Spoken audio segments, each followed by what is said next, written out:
buenas noches, amigos televidentes, bienvenidos todos a FETV Diario, una manera diferente de hacer noticias, una manera diferente de mantenerse informado.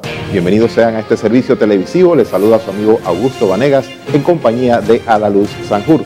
Buenas noches, Adaluz. Buenas noches, Augusto. Buenas noches, amigos televidentes. Queremos saludar también a todos los que nos sintonizan a través de los 94.1 FM de Radio Hogar. Gracias por estar con nosotros. Vamos a iniciar de inmediato con la información. Y tenemos que más de 38.000 peregrinos han retornado a sus países tras la culminación de la Jornada Mundial de la Juventud. Durante la Jornada Mundial de la Juventud, según información suministrada por el director del Servicio Nacional de Migración de Panamá, ingresaron al país más de 70.000 peregrinos de varias partes del mundo, de los cuales ya 38.000 han abandonado el país, según los primeros reportes de este martes. Ingresaron 70.803 peregrinos inscritos. Eso significa que fueron aquellos que hicieron algún trámite con las iglesias y las parroquias para inscribirse y venir en calidad de peregrinos al evento. Hubo 311.679 entradas de viajeros, es decir, de esos alrededor de 100.000 declararon ser turistas que vinieron para esa fecha, los cuales pudieron haber participado en las actividades sin haber estado inscritos como peregrinos. Durante la Jornada Mundial de la Juventud, los servicios de emergencia atendieron a más de 2.050 personas durante los eventos centrales de la JMJ. Cabe mencionar que se realizaron por parte de la institución cerca de 2.050 atenciones, pero lo más importante es la capacidad de integración.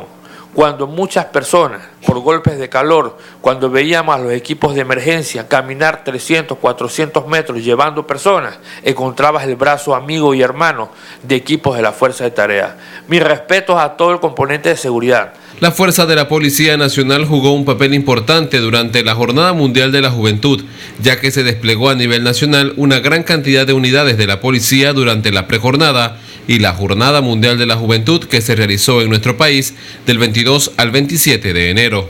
Utilizamos 8.000 unidades y de las cuales también quedan recursos que son utilizados para otras operaciones, y de verdad que agradecerles a todos por el apoyo y el feliz término de la misión. Y la misión termina cuando empieza la otra, que ya estamos empezando la otra, que es el tema del verano y el tema del carnaval. Las autoridades también brindaron un informe en el tema de movilidad que fue puesto en marcha durante la JMJ y señalan que solo en el metro de Panamá se movilizaron durante la Jornada Mundial de la Juventud más de 2 millones de pasajeros. Complace informar que Metro de Panamá ha movilizado de manera segura a 2.6 millones de usuarios. En ese sentido, es importante destacar que de esta cifra, 579.000 corresponden a línea 2 y 2 millones corresponden a línea 1. El día que más usuarios hemos transportado fue el día de la llegada del Santo Padre, el 23 de enero, transportando 497.000 usuarios en la red de metro, línea 1 y línea 2. En este sentido, la empresa Mibus ha señalado que movilizaron más de 3.2 millones de pasajeros. Mibus estuvo poniendo 150 buses todas las noches para poder sacar a la gente de la cinta costera y para poder sacarlos en el momento que se hizo la evacuación el domingo de la misa. Y ese exceso de buses orientado exclusivamente a hacer un evento de evacuación fue el que facilitó que los eventos tardaran únicamente 2-3 horas en que podían evacuar los lugares y los peregrinos regresar a los lugares donde ellos querían ir. Es importante mencionar que el comité organizador local de la Jornada Mundial de la Juventud Panamá 2019 aún se mantiene contabilizando el número de peregrinos que asistieron al país. Ramses Betancourt, FETV Diario. La Asociación Panameña de Ejecutivos de Empresa presentará durante CADE 2019 la propuesta del sector privado, la Visión País 2050, a los candidatos presidenciales. En estos CADEs los 7 candidatos a presidente están invitados para que participen ellos y sus equipos de trabajo, que escuchen y reciban estas visiones, al mismo tiempo que van a tener la oportunidad de exponer sus planes de trabajo para cada una de estas regiones en particular.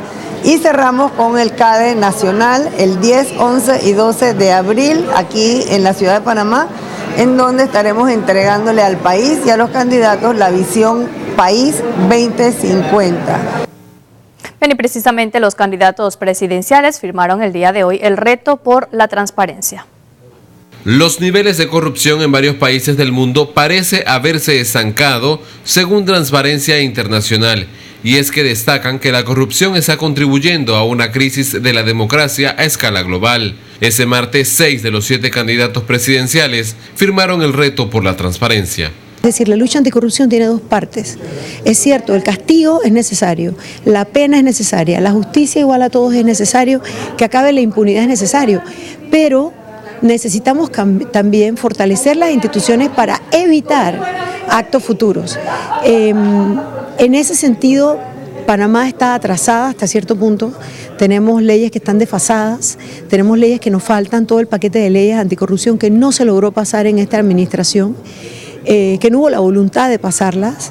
Los candidatos que participaron de este evento han señalado que se debe trabajar aún más para evitar actos de corrupción en los gobiernos. Gran parte de lo que aquí se ha planteado han sido temas que hemos recurrentemente presentado, primero como diputado de la República, lo que fue la ley de conflicto de intereses, las declaraciones juradas de estado patrimonial, la de protección a quienes denuncian actos de corrupción, son todas iniciativas que presenté siendo legislador de la República.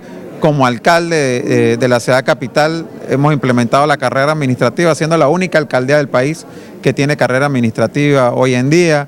Somos una de las 3 instituciones que está aplicando la plataforma COS para transparencia en lo que es proyectos de infraestructura pública. En los últimos años, uno de los principales órganos del Estado se ha visto envuelto en diversos escándalos de corrupción.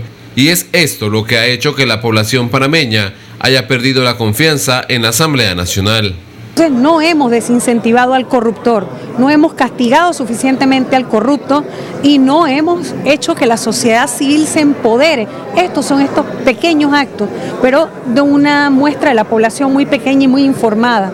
Necesitamos bajar esto a la población en general para que el ciudadano común comprenda cómo la corrupción le roba oportunidades. Con la firma del reto, los candidatos se comprometen a abrir sus planes de gobierno una auditoría ciudadana, que se llevará a cabo por un grupo de ciudadanos de diversas disciplinas y organizaciones. Es importante mencionar que el único candidato ausente en esta firma fue Saúl Méndez, candidato por el Frente Amplio por la Democracia. Ramsés Betancourt, FTV Diario.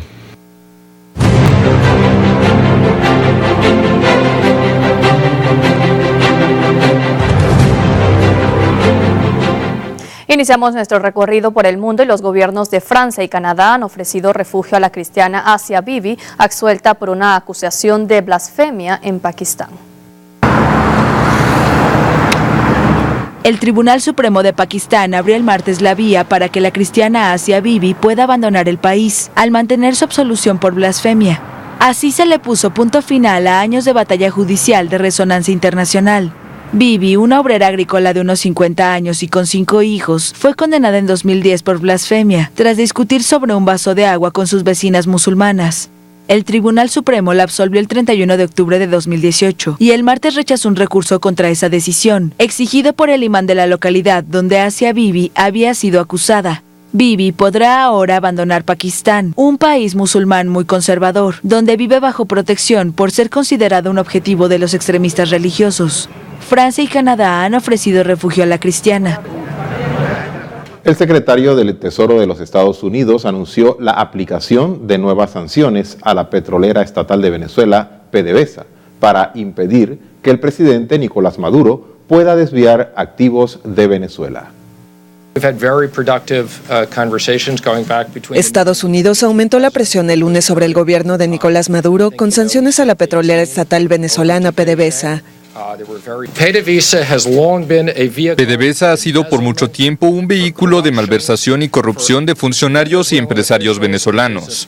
Hoy esta designación impedirá a Maduro futura desviación de los recursos de Venezuela y preservará los recursos para la gente de Venezuela, que es donde pertenecen. Mnuchin dijo que las sanciones están destinadas a limitar a Maduro hasta que el poder sea transferido a un gobierno de transición o un nuevo gobierno sea elegido según las normas democráticas. El funcionario aclaró, sin embargo, que la filial de PDVSA en Estados Unidos, Citgo, podrá seguir operando siempre y cuando sus ganancias se depositen en una cuenta bloqueada. El gobierno estadounidense reconoció la semana pasada al autoproclamado presidente interino de Venezuela, Juan Guaidó, tras lo cual Maduro rompió relaciones con Washington. Seguimos haciendo un llamado a nuestros socios y aliados a unirse a Estados Unidos en el reconocimiento del presidente interino Guaidó y a impedir que Maduro pueda tener acceso a fondos. Guaidó, jefe del Parlamento de mayoría opositora, anunció el lunes que asumió el control de los activos de Venezuela en el exterior para evitar que Maduro se quede con todos los recursos en una eventual salida del poder. El líder opositor desconoce el segundo mandato de Maduro por considerar fraudulentas las elecciones en las que resultó triunfador en mayo pasado. Bien, el gobierno de Rusia, segundo acreedor de Venezuela después de China, calificó de ilegales nuevas sanciones de Estados Unidos contra el país suramericano. Rusia calificó el martes de ilegales las nuevas sanciones estadounidenses, decretadas contra la compañía petrolera nacional venezolana PDVSA.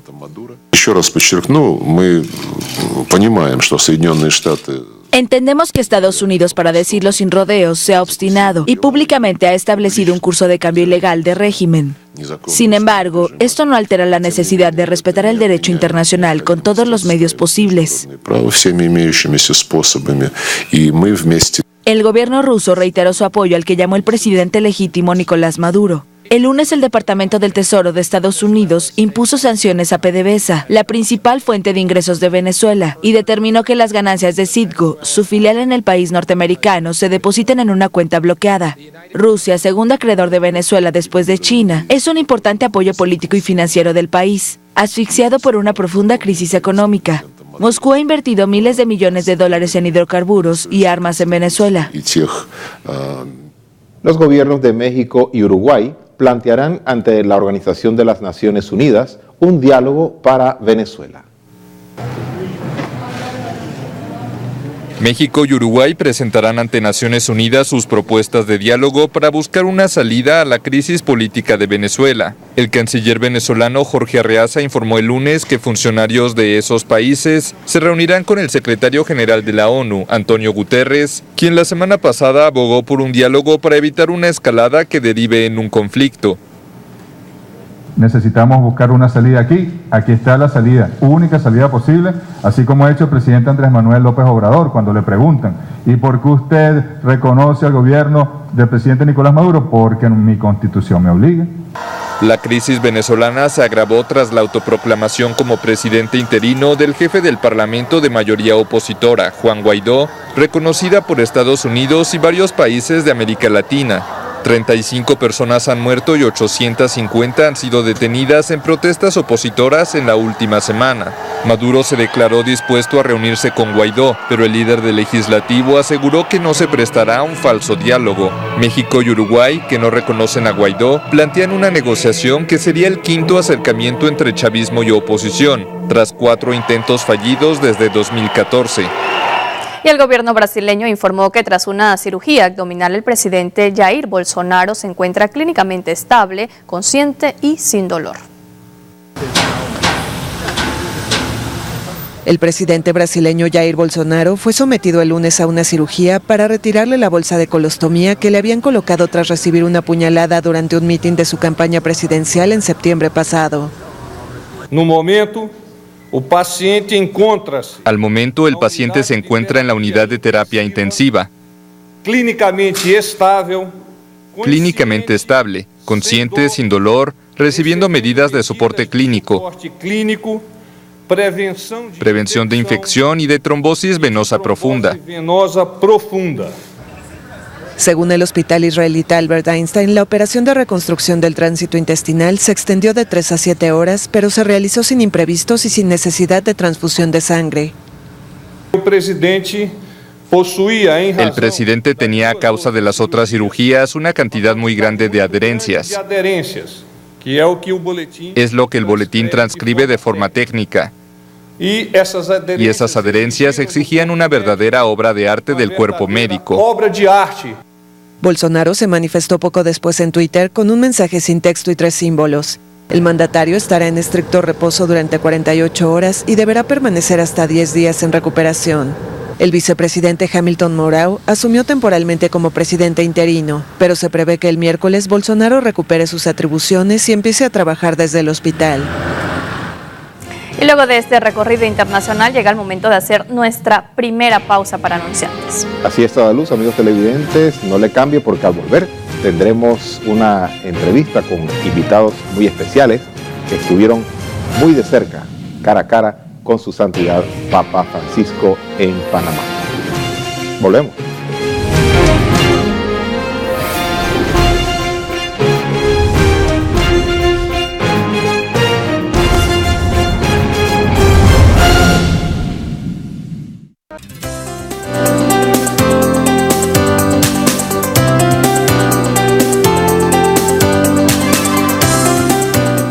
Amigos de FETV Diario, estamos en este momento de la entrevista del día, precisamente en este su noticiero, pues donde damos a conocer todas las informaciones, noticias, sobre todo en este momento de nuestra historia panameña, de la Iglesia en Panamá, donde acabamos de vivir esta gran Jornada Mundial de la Juventud, y para ello pues contamos con invitados especiales precisamente que fueron protagonistas en una de las visitas del Santo Padre Papa Francisco.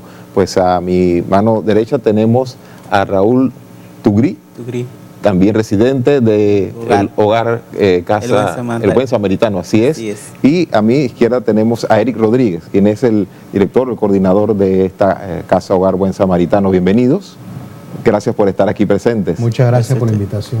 Bueno, coméntenos un poquito cómo fue estos días, un poquito como quien dice, de cierta tensión, cierta ansiedad, alegría también, pero a la vez un poquito de nervios para esa llegada del Santo Padre a Casa Hogar Buen Samaritano. ¿Cómo fue esa previa organización y ya el día en sí, cuando ya estaban a pocos minutos de este encuentro? Cuando se nos da la noticia de que el Papa viene a Casa Hogar, primero no lo podíamos creer.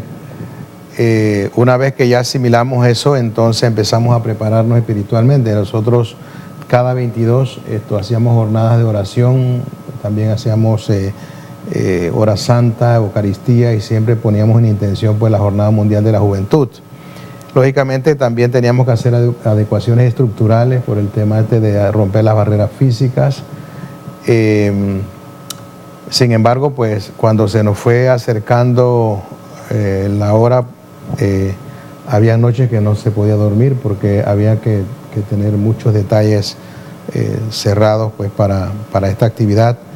Pero una vez que llegó el día, ya estábamos tranquilos, pues teníamos todo organizado. Sin embargo, sí había que coordinar mucho con los temas de seguridad, tanto del Vaticano como de aquí de Panamá, y eso nos mantenía un poco tensos. Sin embargo, los muchachos sí recibieron la noticia con mucha alegría. Era lo que se vivía, mucha gente gritando en la parte de afuera, mucha gente con ganas de entrar a Casa Hogar. Bueno, el Padre Domingo, que está ahorita mismo en la Colorada, estoy echándole este cuento a su papá, que le dijo, venga acá para que me cuente cómo fue la cosa con el Papa, ¿no? Sí, entonces, en estos momentos anda por allá el Padre. Está por allá. El Padre Domingo, amigos televidentes, es el director de la fundación, exactamente. Casa Hogar Buen Samaritano. Ahí empezamos ya pues finalmente, cuando se tenía todo bajo control, nos ubicamos en un sitio estratégico y empezó a moverse el evento. Es bien interesante que en estos eventos no hay maestros de ceremonia, o sea, todo fluye con una tranquilidad. Podemos decirle que yo le había comentado a ellos sin saber, hace muchos años, cuando hacemos reflexiones en Casa Hogar, digo, miren, si Jesús viniese por la avenida principal de Juan Díaz, yo les aseguro que él se desvía y viene a visitar Casa Hogar, porque sencillamente allí es donde están la gente que él quería encontrarse, porque Jesús se hacía siempre el encontradizo. Y yo le decía, y si de pronto viene el Papa Francisco a Panamá, yo diría que él se desviaría y vendría a Casa Hogar. Sin saberlo. Sin saberlo, y entonces al final, proféticamente, aparece la noticia. Yo creo que esto es un mensaje muy bonito para las personas de la calle, para las personas que son de las periferias existenciales, la gente que vive con VIH, las personas que están discriminadas. El hecho de que el Papa llega pues con esa sencillez y ese cariño, le da un abrazo, una sonrisa, siempre anda alegre. Entonces es un mensaje siempre de O sea, el lenguaje corporal de él siempre es un lenguaje de alegría, de levantarse, de seguir adelante, ¿no? Entonces, pues los muchachos ahí de verdad que lo recibieron con mucho cariño, con mucha emoción. Bueno, cuando él apareció hacia la entrada, pues yo realmente me pellizcaba porque decía, es verdad lo que está pasando aquí, un papa en casa hogar, ¿no? Nunca lo habíamos imaginado, pero sí, ahí estuvo presente y saludó. Cuando llegó, pues la Sor Lourdes le dio un ramo de rosa muy hermoso para que lo depositara en la patrona de Argentina, que es Nuestra Señora de Luján, y luego entonces ya él se ubicó en el sitio para que se desenvolviera pues la programación, ¿no? Acá pues el amigo Raúl sí fue un protagonista directo porque él estuvo en contacto 2 veces con él. Bueno, yo al final cuando la silla de ruedas pues lo llevamos ahí enfrente del Papa, así le dio un mensaje muy bonito. Pero yo creo que ellos pues como las personas que son residentes, usuarios, de verdad que tienen un testimonio muy bonito. Así es, sí, cómo no. Y Raúl, pues coméntanos un poco, tú que eres residente en Casa Hogar Buen Samaritano, ¿cómo fue tu experiencia de este encuentro con el Sumo Pontífice, con el Papa Francisco? Un hombre sencillo, pues, ¿cuál fue tu experiencia? Coméntanos. Sí, muy buena tarde. Fue una experiencia al escuchar las noticias que iba a venir el Papa para Panamá y iba a ir a la Casa Hogar. Para mí, como residente, siempre el licenciado decía que cómo nos gustaría que el Papa visitara aquí el hogar. Y, o sea, eso era un dicho nada más, pero cuando nos dieron la noticia para nosotros fue algo muy gratificante y nos llenó de emoción. Y a la vez, como yo en el hogar aprendí a tejer como la terapia ocupacional para los residentes, y empecé a diseñarle algo al Papa como un regalo. Un obsequio, sí. Un obsequio, para que se llevara algo de regalito. A la vez estaba preparando unos discursos para decirle serie de cosas. Pero cuando llegó el Papa al hogar fue algo muy emocionante. Yo no sé si era llorar, no sé si reírme, no sé. Pero a la vez para mí como una película, cuando uno está en el cine, estoy en el cine o estoy en la película. Yo no sabía si era real lo que estaba pasando, pero a la vez era algo real. Y cuando llegó el Papa me saludó. Como que eso es algo como que todo el mundo quisiera que el Papa estuviera al frente de esa persona, pero dice la gente, tú fuiste el privilegiado de saludarle al Papa. Entonces mucha gente a veces se querían lanzar al Papa, pero no podía. Entonces el Papa mismo se acercó a mí y me dio la mano. Fue algo maravilloso para mí. ¿Conversaron algunas? Bueno, cambiaron algunas palabras. No, yo no tuve esa conversación así como yo pensaba, porque había esa seguridad muy estricta y quizá nosotros respetamos mucho esa distancia del Papa y nosotros como residentes estábamos esperando que él mismo se acercara hacia nosotros y fue efectivo. Se acercó y lo único que le pude decir al Papa que gracias como Jesús lo hacía con la persona leprosa que no le tenía miedo. Y Jesús se acercaba a la persona, lo abrazaba, lo saludaba. Así mismo fue el Papa Francisco. No tenía ese temor de acercarse a nosotros.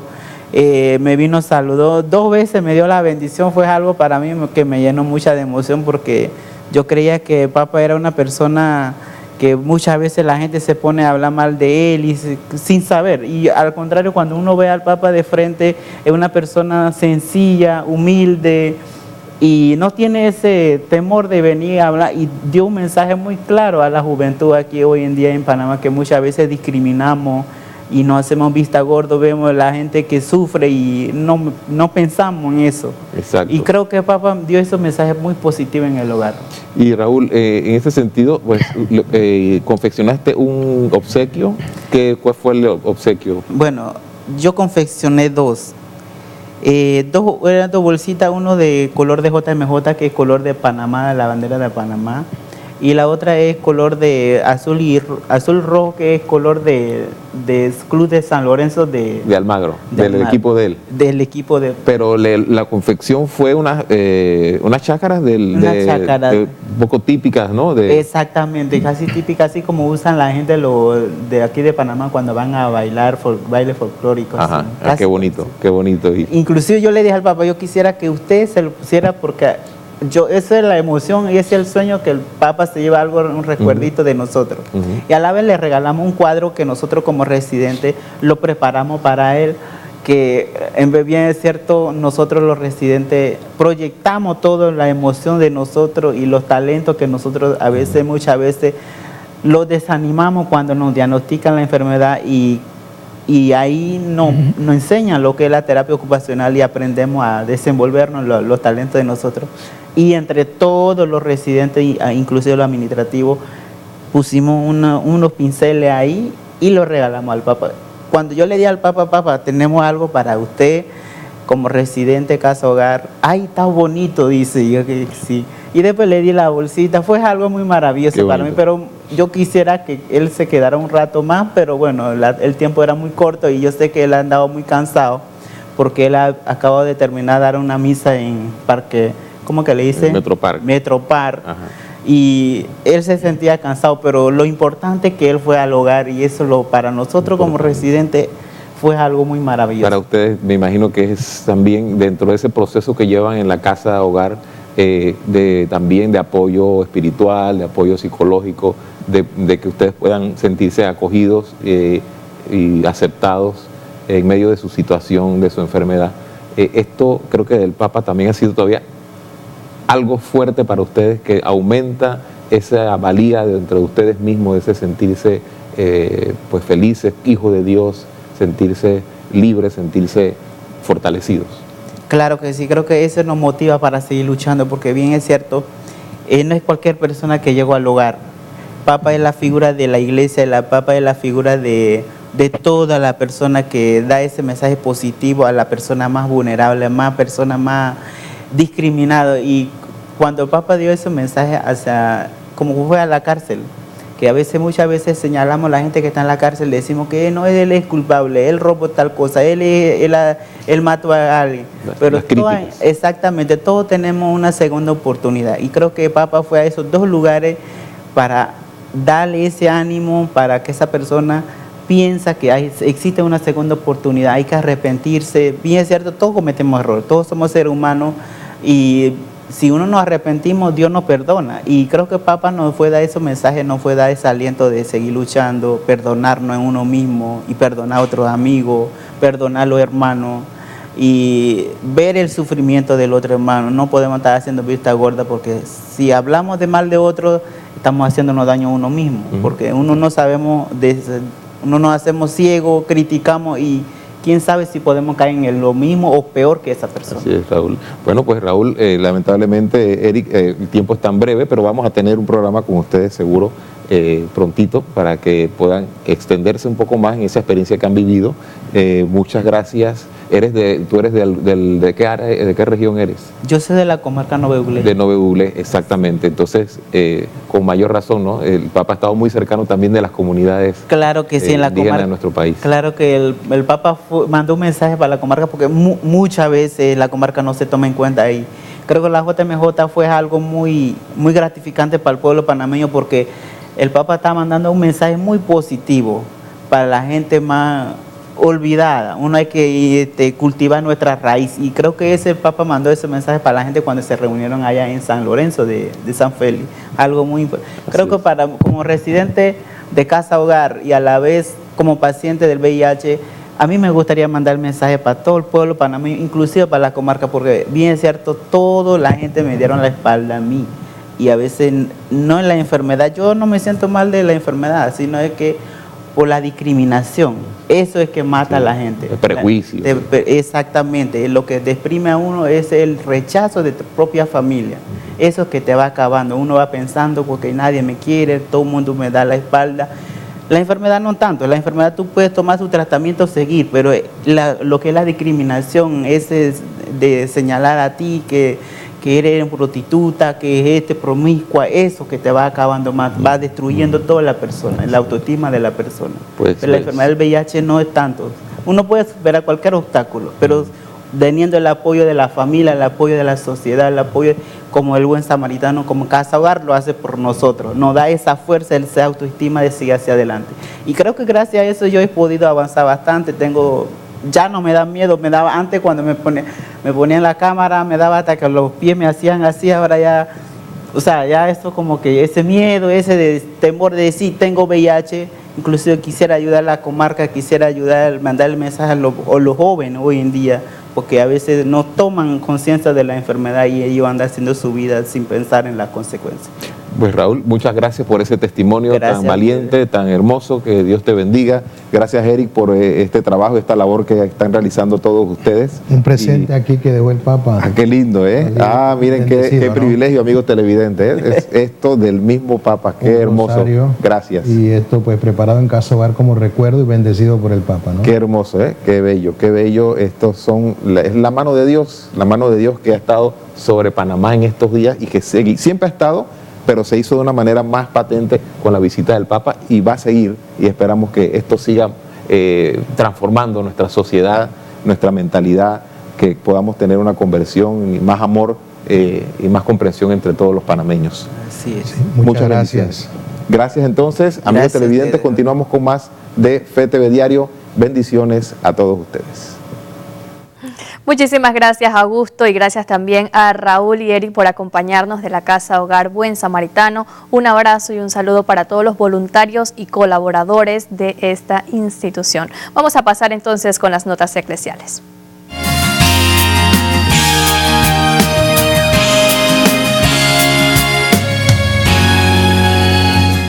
El Papa Francisco ha retornado a la Santa Sede luego de su viaje apostólico a nuestro país con motivo de la Jornada Mundial de la Juventud. Ya instalado en el Vaticano, continúa con su agenda regular. Esta mañana se reunió con los miembros del Tribunal de la Rota Romana. El motivo del encuentro era la inauguración del año judicial. El Papa les explicó que la sociedad actual no favorece el crecimiento de la fe, especialmente a los matrimonios. Este tribunal apostólico es el de apelación de la Santa Sede, tribunal eclesiástico más alto de la Iglesia Católica. Durante su viaje de retorno al Vaticano, en conferencia de prensa, el Papa Francisco respondió a varias preguntas de los periodistas que le acompañaban, entre ellas la duda sobre la educación sexual en los colegios. En las escuelas hay que dar educación sexual. El sexo es un don de Dios, no es el cuco. Es el don de Dios para amar. Que algunos te lo usan para ganar plata, para explotar a otros, es otro problema. Pero hay que dar educación sexual, objetiva, como es, sin colonizaciones ideológicas.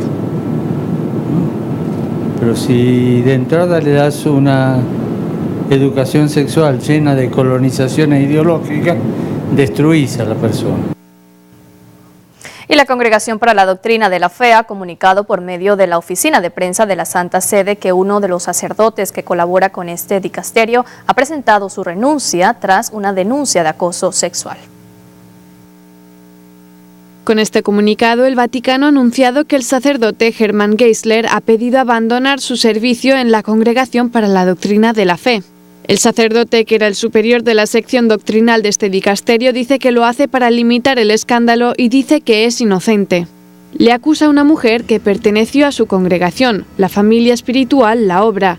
Dice que le hizo propuestas deshonestas durante la confesión. Los hechos se remontan al año 2009, pero la mujer los denunció en 2014.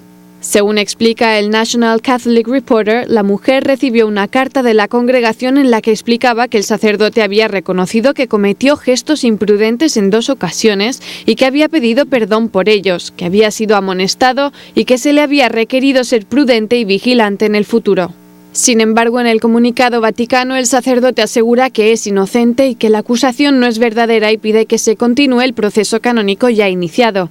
Además, se reserva proceder con otras medidas legales.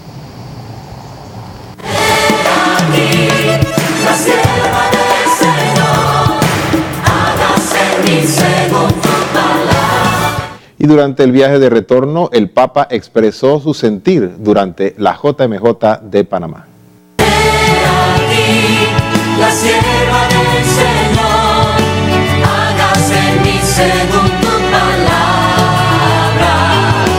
He aquí, la sierva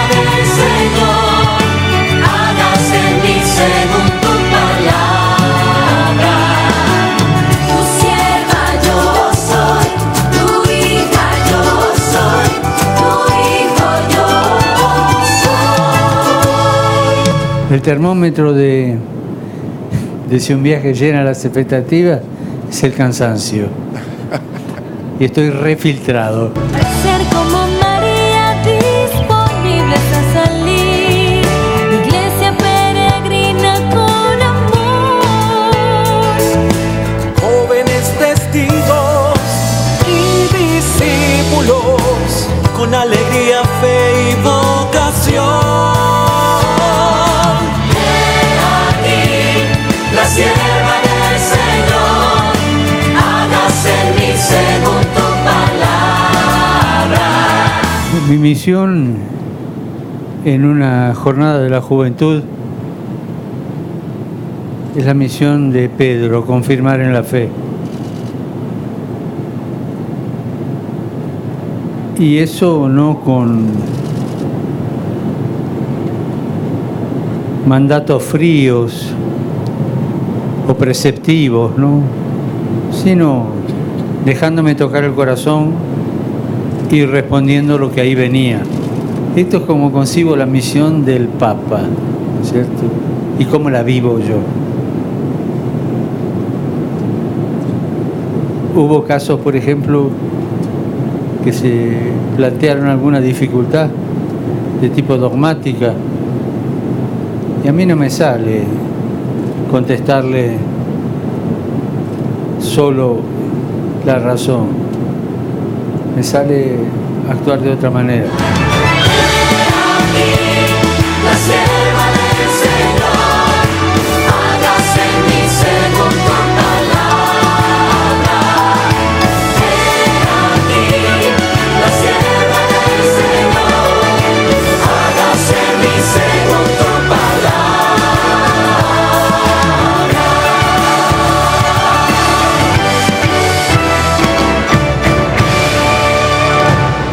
Ustedes, queridos jóvenes, no son el futuro. Nos gusta decir, ustedes son el futuro. No, son el presente. No son el futuro de Dios. Ustedes, jóvenes, son el ahora de Dios.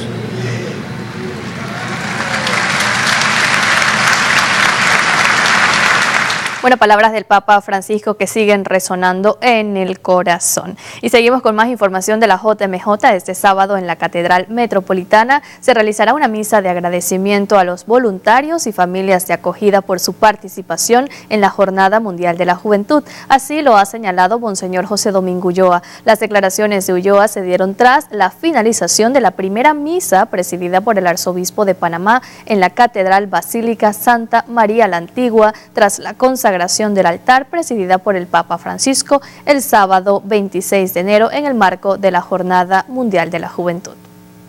El próximo sábado a las 4 de la tarde para dar gracias a Dios por todo, por todos los que han colaborado, por Caica, que hizo un gran esfuerzo para restaurar el casco antiguo, por los voluntarios, por las familias de acogida. Sabemos que se va a desbordar, pero yo creo que lo importante es que podamos estar aquí dando gracias a Dios y sobre todo por el Papa Francisco. Él definió en el viaje algo. ¿Cómo veía en la jornada? Dice, una jornada es muy buena porque yo estoy súper cansado, ¿verdad? Pero inmediatamente dijo, destaco el significado de Panamá. Yo creo que esto lo debemos vivir con sano orgullo y con responsabilidad.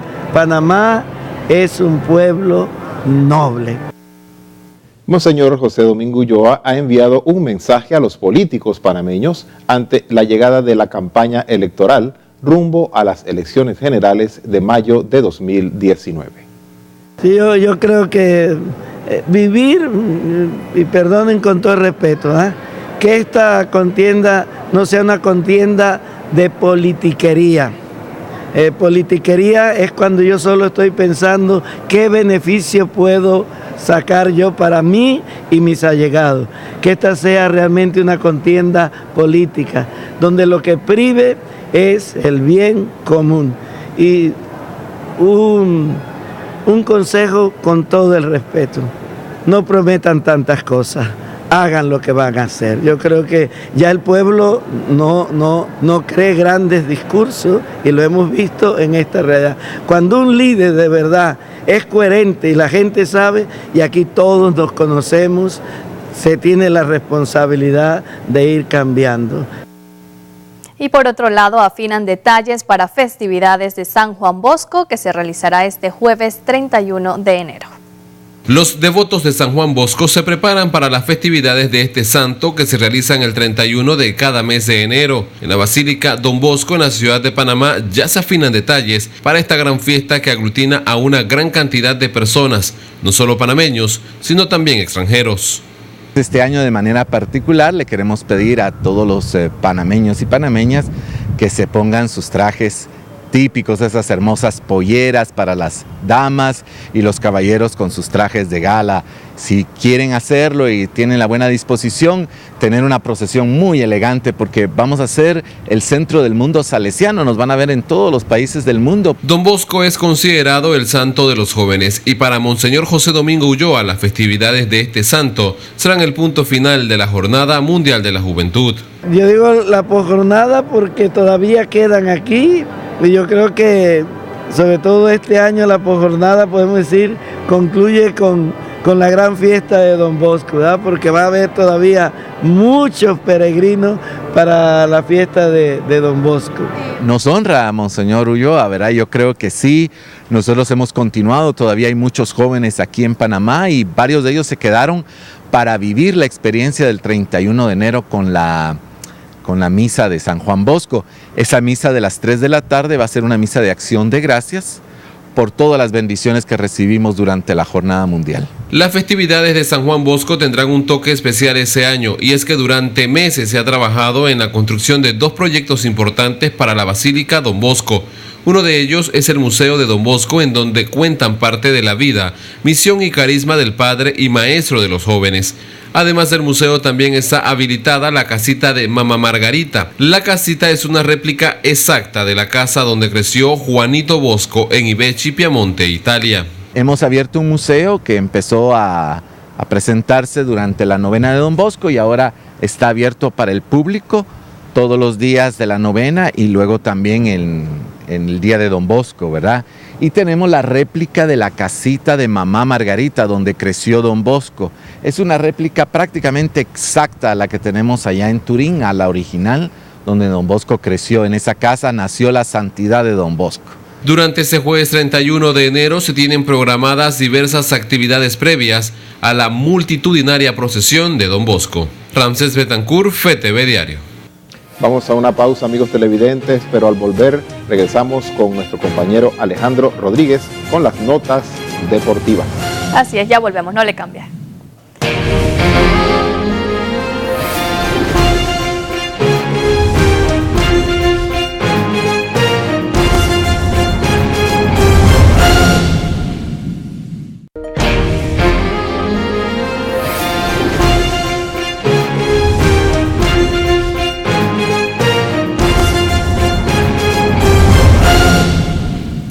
Estamos de regreso con FETV Diario y vamos a darle paso a nuestro compañero Alejandro Rodríguez, que ya está preparado con la información deportiva.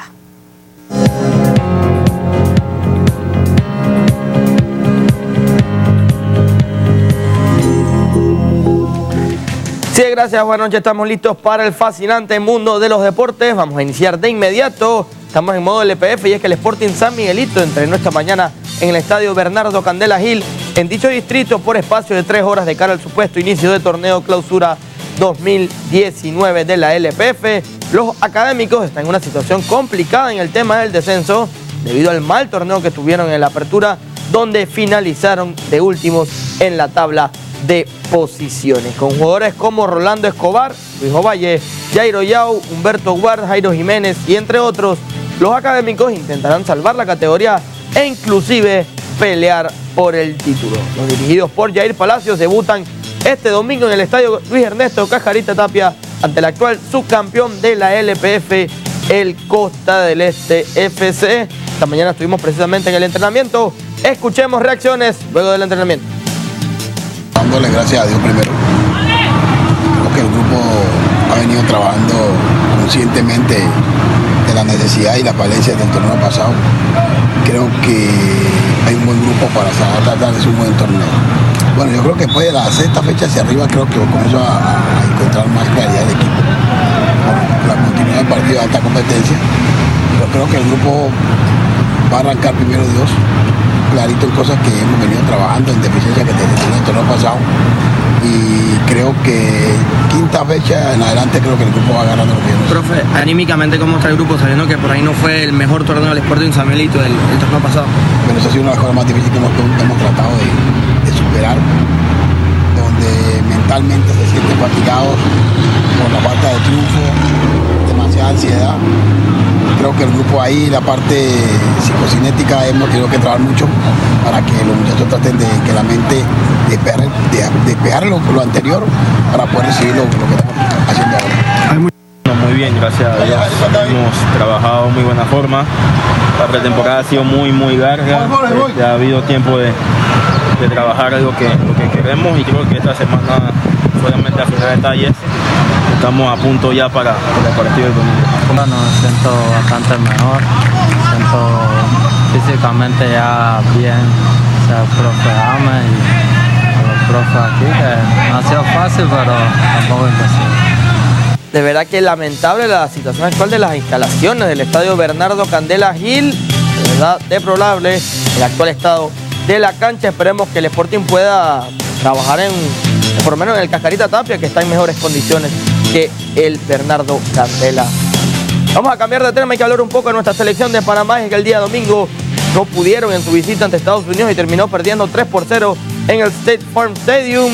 Fue hasta el minuto 39 que el debutante Deorti Mihailovic abriría el marcador luego de un pase de la muerte al punto penal para vencer al portero panameño Eddie Roberts. Panamá saldría decidido a buscar el empate y el técnico Gary Stepel modificaría su 11 inicial sacando a Omar Brownie, a Alberto Carrasquilla y Guillermo Benítez. En su lugar entraron Edson Sam, Carlos Harvey e Iván Anderson. Al minuto 55 el recién ingresado Edson Sam sacaría un remate cruzado de pierna izquierda, pero mejor el portero estadounidense para evitar el que podía ser el gol del empate panameño. Panamá jugaba mejor y buscaba casualmente el empate con remates de Walker y Harvey. Llegaría el segundo tanto de los norteamericanos al 79 en un remate de cabeza de Walker Zimmerman. A cuenta cerraría Cristian Ramírez al minuto 88 para el definitivo 3-0. Panamá tendrá que esperar el siguiente amistoso. Se pudo conocer que en la fecha FIFA de marzo no estarían jugando a la espera de las elecciones de la Junta Directiva de la FIFA Foot y el nombramiento del nuevo técnico. Escuchemos reacciones luego del partido. Bueno, un poco, presión, como normal, primera que jugamos juntos, jóvenes dentro del campo y bueno, a levantar cabeza y esto sí. Nos reunimos en el campo y le dije que ya vieron lo que es jugar arriba. Ya le dije que a mí me tocó cuando jugué en San Pedro Sula, tenía nervios y le dije, bueno, tienen que prepararse bien. Nos vamos para Sudamérica y es que fueron los definidos los grupos para la Copa América 2019, que le sonríe a Brasil y todo lo contrario para la albiceleste. Veamos la nota. Paraguay, a seleção estreante na competição Qatar. La suerte le sonrió el jueves a Brasil en el sorteo de la Copa América 2019. El anfitrión compartirá el grupo A con selecciones que no se le deberían complicar: Bolivia, Venezuela y Perú. Para Argentina, la fortuna no estuvo de su lado. La albiceleste se medirá ante Colombia, Paraguay y la invitada a Qatar en el grupo B. Mientras que Uruguay, histórico dominador de la competición con 15 títulos, jugará en el grupo C con el actual campeón Chile, además de Ecuador y Japón, el otro equipo invitado. Brasil recibe a la Copa América 3 décadas después de la última vez que organizó el torneo continental, con la plena intención de levantar el trofeo después de su eliminación en cuartos de final en el Mundial de Rusia. Argentina, por su parte, también enfrenta gran presión debido a una sequía de títulos de 26 años y la participación de su estrella Lionel Messi aún en duda. Y bueno, cuando llegue la hora hablaremos con él y tenemos buenas sensaciones. Ojalá pueda estar, pero sobre todo la cosa que es el bien para Argentina, que sea feliz y si viene, ojalá que así lo sea. Brasil disputará con Bolivia el partido inaugural de la Copa América el 14 de junio en el Estadio Morumbi de Sao Paulo. Todo indica que Lionel Messi estaría de regreso con Argentina previo a la Copa América para la fecha FIFA de marzo, donde Argentina se enfrentará a la selección de Venezuela. Nos vamos a mantener en Brasil con una nota diferente, y es que Silvia Greco se ha ganado el cariño de los brasileños desde que apareció en televisión narrando los partidos del Palmeiras para su hijo Nicolás. Veamos la nota. A gritos de gol y emocionantes narraciones, esta apasionada hincha del Palmeiras ha atraído la atención de todo Brasil por comentar los partidos de fútbol para su hijo ciego. Silvia y su hijo Nicolás, de 12 años, se ganaron los corazones de los brasileños, luego de que el año pasado la televisión los mostrara en la tribuna.